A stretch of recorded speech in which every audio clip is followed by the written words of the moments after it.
السلام عليكم ورحمة الله وبركاته. ماسترين باوذين dadka ku xiran walaalaha ku xiran iyo page-kayga for Somali speakers community soo dhawaada. Waa Safiya Faarax Bande anigoo idin wado maaragtay adin daadiin doona insha Allah topic-gii hore topic u dhow oo maaragtay la socda la xiriira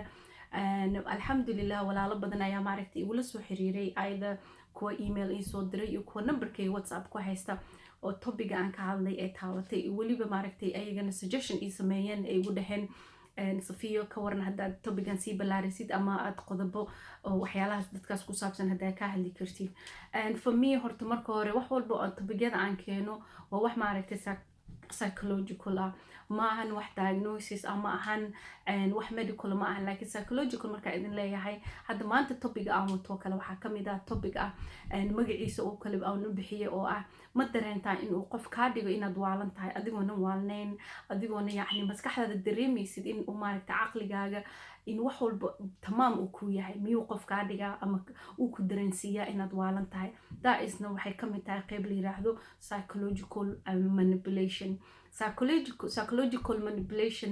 يعني waxyaalaha maaragtay dadka dhibaato u keeno oo hadhoodii xanuuno fir badan uu ku dhaco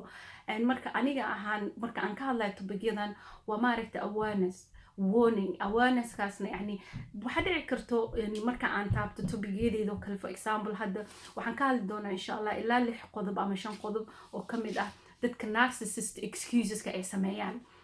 ama maaragtay marmarsiyada ay sameeyaan markay qof ku dul tumanayaan ama qof ay yani qofkaas qof wax walbana niyada waayo qofka niyada qofka qalbiga haduu ka jabana waa marka qofka uu isku dhaxyaaco uu wax kale fahmi waayo uu go'aan gaaro waxyaalo badan marka astaama excuse-ka ay bixiyaan ayaan sameyn doonaa waxaa dhici karta inaad dadkaas aragtay la macaamishay la dhaqantay la shaqaysay gaari la fuushay meel la kortay laakiin sometimes way adag tahay dadka aan soo sheegi doono astaamooda marka aad dhageysatid ama aad maaragtay ma qodobyada aad si fiican u gudo gashid waxa dhici karta inaad dad badan taabatid oo tiraadiyas waan arkay laakiin waxaan ku sheegay haddii dadkaas ka mid yihiin dad your loved ones dad maaragtay dad ku jecel waxaan ka wadaa dad your loved ones oo familkaaga ah ku dhow ay ku jiraan yani dadkaasna way adagtaasa uga dhex baxdid laakiin waxaa jiro insha Allah channelka la soco waxaan soo gelin doonaa qaab adiga aad protection ku sameyn kartid naftaada laakiin waxa hadii exceeded si noqoto oo qofka saameyn ku yeelanaysan waa inaad professional help raadsid maaragtay how to deal with it insha Allah so anoo kasii gudbi doono waxaan u gudbayaa dadka narcissist excuseska ay sameeyaan marmarsiyada ay sameeyaan number 1 waxaa kamid ah inay maaragtay yihiin dad lack of owning responsibility in yani isan mas'uul ka noqonin qaladka ay sameeyaan qof walbana waad ogtihiin inuu qalad ka dhaco qof kasto ibni aadana ilaahay subxaanahu wa ta'ala ibni aadan ayuu naga abuuray waxaa dhici karta inuu hadalka carabka ka soo baxayo carabkaaga erayga aad ugu dan lahayd ama aad ugu dan lahayd ka soo baxo uu qalad yahay qof walaala u dhaawaco waxa dhici karta qof guriga aad la noosha aad la joogtid erayga adiga ka soo dhaawac uu gaarsiyo qofkii uu ku yimaado ku yiraahdo saan dareemay maxaa ka waday maxaa si ah marka qofkii inaad xataa dareentay xataa qofkaas adiga aadan deliberately ugu lada qofka caadigan ka hadlaya qofka narcissistic maaragta uma arka responsibility ma qaata xitaa mas'uuliyad ama responsibility laakiin qofka waxaan ka hadlayaa oo caadi ah maaragtay waxa laga yaabaa inuu ku dhaw okay oo lama jeedin in aniga ku hadalkayga uu ku xanuujiyo yani aimkayga muusan laakiin ibn aadan ah walaal iga raali noqoshadaas waxay sii kor u sii qaadaan in labada dhinacba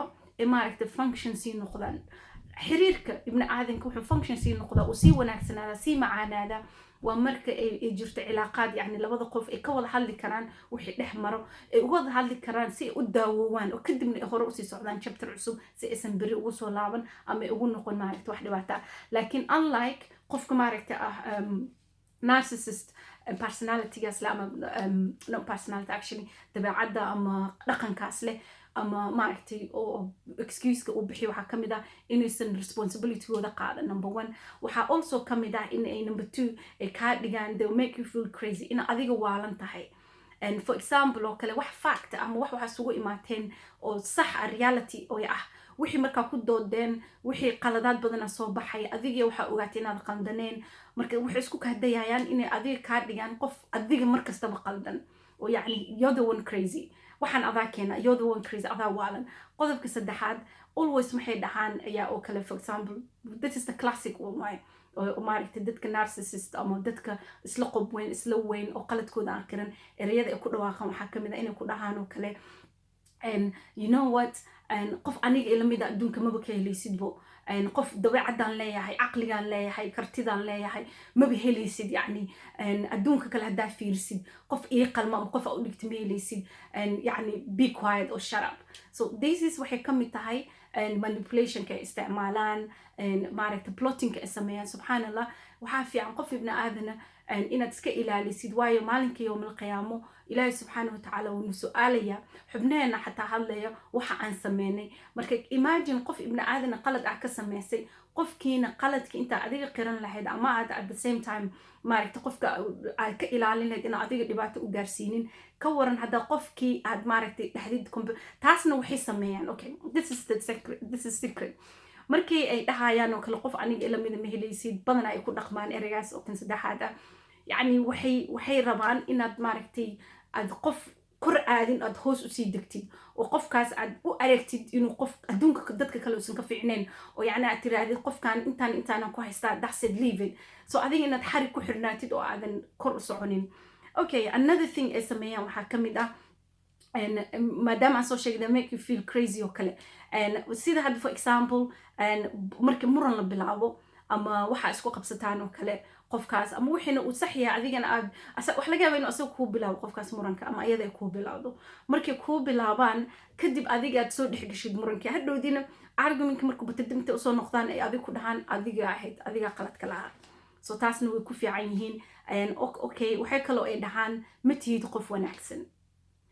ma tihid maaragtay walaal wanaagsan ma tihid hooyo wanaagsan ma tihid aabbo wanaagsan ma tihid maaragtay friends wanaagsan why because waxay weliba xataa soo hoosgeliyaan waxay ku leeyihiin ma lihid asxaab wanaagsan kale xataa not asxaab wanaagsan actually asxaab maaragtay oo ku rabta waayo qaabka u dhaqmaysid iyo dabeecadaada iyo akhlaaqdaada cid kuu dul qaadan karta ma jirto so taa haddaan ugu sii gudubna insha allah